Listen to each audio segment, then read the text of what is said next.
Welcome back to BCB Live, the safest station in the nation. Hey, today we're beginning our 10-part series with Reliance Partners, or our friends at Reliance. Let me tell you something. When you're looking for somebody to fight for your insurance, to maybe get your rates down a little bit, these are the folks you want to go with. But, I love saying this part, but you still have to do work. Right? You can't just go call Reliance up and say, hey, I'm ready to get some good rates. What can you do for me? It's not that simple. What you do today, what's going on right this moment, this makes a difference in creating history to get you better rates perhaps, and for certain to make you a little bit safer. Hey, we're joined today by their VP of Safety, Brian Runnels. Brian, how you doing, buddy? I'm doing great, Rick. How are you doing? You know what? I'm blessed. Coming off a Thanksgiving weekend, I'm a little heavier. I was already fat. I guess I'm fatter, right?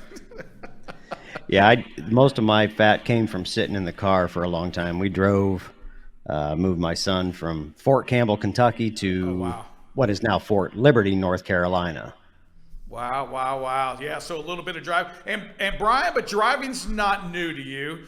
Over 19 years as a over-the-road driver, and a driver trainer, you've got a few miles underneath your belt. Yeah, I've been up and down a few of the highways. I loved every bit of it, but it was just time to make a change. My kids were growing up, and I thought, geez, I gotta make a change here. I've been on the road a long time.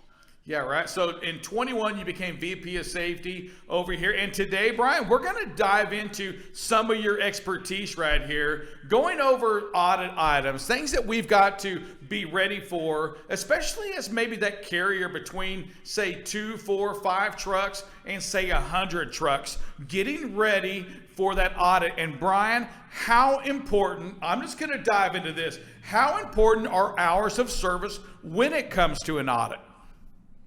It's absolutely enormous, and in the way of it only takes 10% of logs to be false, and this is the big point to it.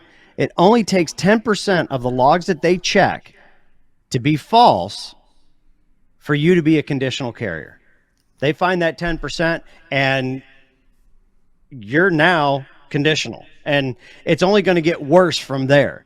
So, and I'm not even talking about the big ones. We know what the big ones look like. The improper use of personal conveyance, the logging off and logging back on in a different location. Drivers, that is the easiest thing for them to find. My goodness, they've been trained on how to find that stuff roadside, and they've been trained on how to find it in an audit.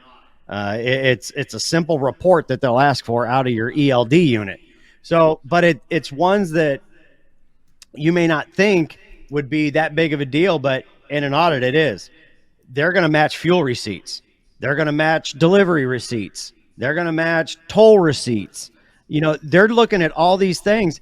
And if on-duty time doesn't match up with, say, a fueling, that's a false log. It's simple. And it only takes 10% of those, and it drops you down in your safety rating. Hey, Brian, so you talk about the 10%. Hey, so first of all, 10%, I mean, why are they even coming into the door to look at these 10%? Something's driven the scores or something to make that DOT auditor come in, right? There is. And, it could be the high CSA scores when they see multiple alerts. It could be an out of service score or your out of service rate. That if that's high, that could trigger an audit. A bad crash, that could trigger an audit, or they're seeing multiple crashes, DOT related crashes, where it's the nurse, hearse, or tow situation, where they're, depending on how the crash happens out on the road, then that could trigger an alert. And, let's be very clear on something when it comes to an audit. Over 82 or 83%, I think is the number that I saw, of carriers are unrated. So if someone's coming in for an audit, man, there's a reason, and they've already got some stuff on you. You may not know what it is, but they do, or they have a very, very strong suspicion. It's not a situation where they're just picking on me. No, they don't have time to just pick on people. There's only 1,100 employees at the FMCSA. Then there's a heck of a lot more carriers out there. Yeah, for certain, right? But if you are going to get audited, hey, how much value is there in asking for that audit to come through, right? I know there's some things you want to do before you ask them into your house, but when you do that, isn't that a benefit to the carrier? It is. Well, what's the real benefit is if they've got somebody like with what we do for Reliance Partners, or, whoever they're working with, to do a mock audit, to come in and take a look at that 10%, and there's simple things you can do on your own. The two reports, personal conveyance report and the odometer jump report or unassigned driving report, whatever your ELD is calling it, take a look at those two. Those are going to be two reports that an auditor is going to pull, and you're going to have to explain why there's unassigned drive time, how the personal conveyance was used. Was it used heading towards the next load? Well, if that's the case, that's illegal use. That's a false log. So there's a lot of things that you can do preemptively to have, if that audit's coming, that you can be ready for it. But the best way to do that is on an annual basis or something like that. Have somebody come in and take a look at that. Take a look at that. Your maintenance files, your DQ files, those types of things that are your drug and alcohol program, those types of things that are going to get looked at during an audit. But almost more than anything, those hours of service violations carry so much weight, not only roadside when you look at the CSA score, but on an audit. Like I said, only 10%. And all of a sudden you go from a satisfactory carrier to a conditional carrier. And now you've got to do a lot of damage control in a very short period of time to keep that rating from going into effect. If you're a hazmat carrier, you got 45 days. If you're a non-hazmat carrier, you got 60 days. That's not a long time when you consider you got to put together a 30-day log audit of probably the drivers that they've looked at and have 30 days clean. Yeah, with those guys. When that That's auditor tough. comes in here from the DOT, Brian, to your point, they already know who we're going to look at, right? They're not really going in there just saying, let me just randomly choose these people. These folks have already showed up. And Brian, how does DOT get these folks? Is it because of something, again, to your point earlier, that they've done? Yeah, they're going to look at roadside stuff. They're going to look at the roadside inspections. They're going to see drivers that had hours of service issues during those inspections. And there's a really good chance that's the ones they're going to want to look at. And they're going to want to look at those logs possibly within that time frame that he received the inspection, had a violation. So they've already got one, because they're going to they can ding you again on the audit for it. Not only Brian, roadside, but a cheater for these folks is if you've been pulled over, if you got a DOT, even if you got a clean inspection, hey Brian, that's got to be flagged on that logbook too, right? It could be. It could be. Obviously, they're going to look for because they can see all the same data that you see within your portal. And so they're going to want to pull those drivers, and it's going to be, you should see the list of, a lot of people don't understand the list of stuff that they're going to look for. I had a business owner call me and say, the audit, I sent all my initial information in because so much of it's done virtually now. But now they came back and they want to see all this. And it's log receipt or fuel receipts. It's, the bill of ladings, because if those things are time stamped, there better be some on duty time to match up with that timestamp. Yeah. They're going to want to look at the DQ file, the drug and alcohol record. A lot of information. Wow, Brian, and you think about the services that you all offer out at Reliance Partners. From a driver, we're out there working. We have 1, 10, 50 trucks, 100 trucks, 200 trucks. We've got to stay focused on safety. We have to stay focused on making sure that we are getting our drivers to that pre-trip and post-trip. And for especially that smaller group of carriers, those carriers under 100 trucks, oftentimes it may be the owner doing the safety as well. We need somebody to come in there and show us what we're doing right, what we're doing wrong, and what we need to improve on. Is that, when you talk about that DOT mock audit, is that what you're doing? Are you really coming into my office or working with our folks to really improve us, to get us ready for that audit? That's something we can do for sure. You know, we're going to take a 10,000 foot overview. We're going to do ask the questions. Hey, what are you doing? And then, you know, we'll kind of break it down from there. We'll verify, you know, what you're telling us, and then what your scores are telling us. And we're going to compare the two and see where there's gaps and what we can do to help fix it. A mock audit, those can be time consuming. So that's an additional service that we do offer. But, you know, it could be a situation where we're in your office for a day or two trying to get that taken care of. So, you know, those are very, very time consuming. All the audits items, whether you're doing a mock audit or a real audit's coming into play, hey, they're all coming, or a lot of that information is coming off that CSA. Big issue that we've seen right now is making sure that our drivers, right, not just the company, but the drivers understand, hey, how big that CSA score is to the individual driver and to that company. How do we make it even a bigger deal for everybody? Man, that's a great question. That is, you know, the farther that we get away from 2010, when this whole thing started, the less impact it seems like the CSA scores having primarily on the driver base. Yeah, it's still affecting the carrier base. And, you know, carriers need to get it in front of their driving staff and say, guys, this is what's happening. This is what, you know, when you get that inspection, this is the effect that it's having on us. And man, you're killing us. Because back in 2018, 2019, things were slowing down, and then they picked back up. And since, you know, let's be honest, a PSP is not a DOT requirement, and MVR is. So there were carriers really took the PSP and put it on the back burner as long as that MVR was clear. And the drivers, let's face it, if that's what's important to them, that's what's going to be important to me. So I keep my MVR clear. I don't get any tickets, because tickets are what, you know, that's what affects your MVR. The violations on an inspection report, that's what affects your PSP. And as long as my MVR was clean, if they're not too concerned with the PSP, why should I be? Yeah, and PSP I wish I had the $1 million answer on how we make it important to drivers again.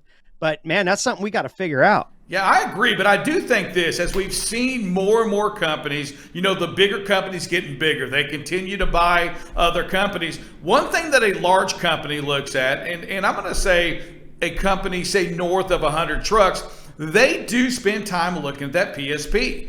And a driver today, Brian, is more valuable today with a great PSP score than say 10 years ago, 15 years ago. That score matters to the carriers that are really focused on safety. It does, and that's very, very true. The issue is there's a ton of companies, primarily in the smaller sector, that they want to fill the seats. Now, it's changed somewhat because of, you know, the freight recession and things like that, where maybe filling seats is not as critical as it has been in the recent past. And, you know, maybe now is a good time to start taking a harder look for those size companies at the PSP, because let's face it, they run up a driver runs up a big score at another carrier. There's a good chance they're going to do it to you. And I think the big issue is, for many drivers on the road, they don't even know what it is. They don't know that they have a score, quite honestly, because the training and the knowledge of the CSA and PSPs and the SMS and all that, it's very, very minimal. I would say at best. It might be a 15-minute class or something in an orientation somewhere that, let's face it, anybody that goes through an orientation remembers 10 or 20%, if that. And that wasn't what was important, and what's important is payroll. When do I get home and how much am I getting paid? Yeah, right. That doesn't seem to change. Those are the most important thing. Brian, one thing that you and I are going to do on this 10-part series is find a way to educate those drivers, educate the company, because Brian, you said it right. I mean, what they're doing out there on the road, this industry, we, the trucking companies, we, the insurance companies, hey, we need that driver, that dispatcher. We need this whole industry to really focus in, hone in on what we can do to make our industry safer, because every single thing that happens in that truck under that DOT for an audit or for insurance renewals, let me tell you, everything that you as a driver that's driving for somebody else does to that company, it really does drive their rates up, or gives folks like insurance companies a reason to get those rates down. And Brian, in today's market, when rates are low, in today's market, when freight's not plentiful, boy, we've got to handle and control what we can control. Safety is something we can control, right? It is. And as long as are there flaws with the CSA system? Yes, and everybody knows it. They're trying to do some tweaks to it to get it better. We'll see if those proposed changes go through. But as long as that is the gold standard that insurance companies are using to base rates, along with some driver quality and crash information and stuff like that. But one of the first things that's pulled is that CSA information. And as long as that's being used, we have to, as an industry, understand how to control it. And there's ways to control it. Don't get me wrong. There's companies out there with fantastic scores. Big companies, small companies, doesn't matter. But it's all a matter of, like you said, doing pre-trips. And, here's the other thing about hours of service scores roadside. Very, very seldom do inspections happen where the main reason for the inspection was a logbook. Typically, logbooks don't get, or ELDs, wow, talking old school, sorry. ELDs don't get looked at unless there's either A, an observable defect, or B, an unsafe driving behavior. And as a driver, you need to know what states those are most prevalent in, because it's not necessarily the same in every state. So, that's something we can talk about at a later time as well. No, I'm with you. I think next week, Brian, on our conversation, we're going to jump into that pre and post trip, because to your point, there's normally a reason you got pulled over. Either you have a history of bad scores, they're going to pull you over off that because of your CSA score, or you've done something, with that truck. And when I talk to officers, Brian, we'll kind of just get a little teaser into next week. But yeah, oftentimes it's as simple as, what does that dash look like running down the highway? The dash, or, in some of the older trucks, they had a window down on the passenger side door. I don't even know if they'd still do that. But I've had a DOT officer tell me, yeah, that was the trash indicator window. And if the trash indicator window was full, we're going to take a look. But, and a little teaser on that, the worst thing you can tell an officer, it was working when I checked it this morning, because he's heard that at every inspection. Yep. And, the industry as a whole pounds on pre-trip, post-trip, P-trip, post-trip. The en route inspection, the one you do when you stop to get fuel or stop to use the restroom or something like that, just walking around and taking a look and making sure all the lights are burning. Those are the ones that catch the tire with a nail in it. Yep. Those are the ones that catch the light bulb that burned out since you checked it this morning. Those are the ones that really, really need to be happening that don't. Yep, I agree. And Brian, also to those trucking companies that do orientation, that bring people in for orientation, A main fault that I've seen is that we all assume that since Brian's been driving for 5 years, that he knows how to do a pre-trip and post-trip, so we don't spend any time on it. Brian, part of what we as a trucking industry must do is to continue to educate folks, not assume they know how to do it, show them how to do a pre and post-trip. Yeah, absolutely. And case in point, you kind of gave an idea there. The truck driving championships, I live in Indiana. So the truck driving championships here happen every year. And I set all the defects for the pre-trip inspection.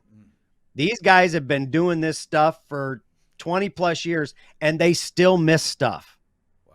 Because of the way we plant things. So to say everybody's going to be perfect when they do one, no, but the more you do it and the more you're going to find. And to your point about the orientation, there's two things I'd like to say about that. One, if you're doing a pre-trip inspection part of your orientation, don't necessarily look at what the driver's looking at. Look at how he's doing it. Is there a pattern? Is there a cadence to it? Is it something that it's consistent? You can tell that he does it in a certain way, or is it here, there, looking back here, coming up here? There's no pattern to it.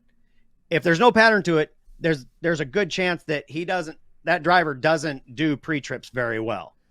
No, for sure. Brian, I've heard it from many of the safest drivers out there. They say the same thing, that you've got to have a pattern in how you do it. And that means you leave your phone in your car. You don't get interrupted, because this pre-trip and post-trip that you're doing, it's that critical that you've got to take the time to do it. And Brian, I've never seen a good pre-trip, post-trip done in 2 or 3 minutes either.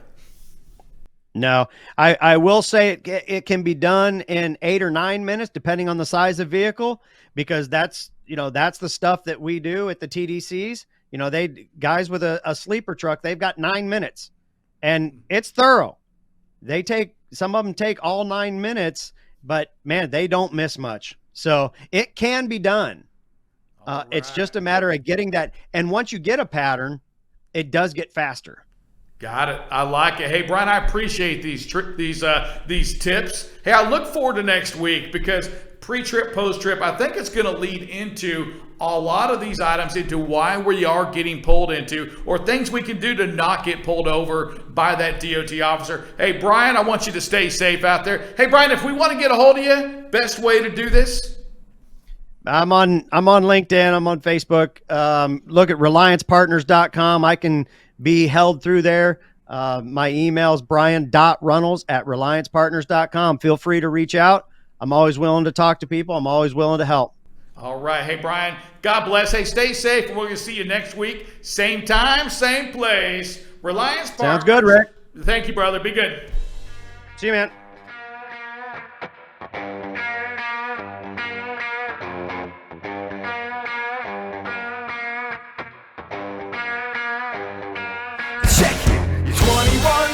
And you never had this feeling. Shake it, folks, it's not the answer, just keep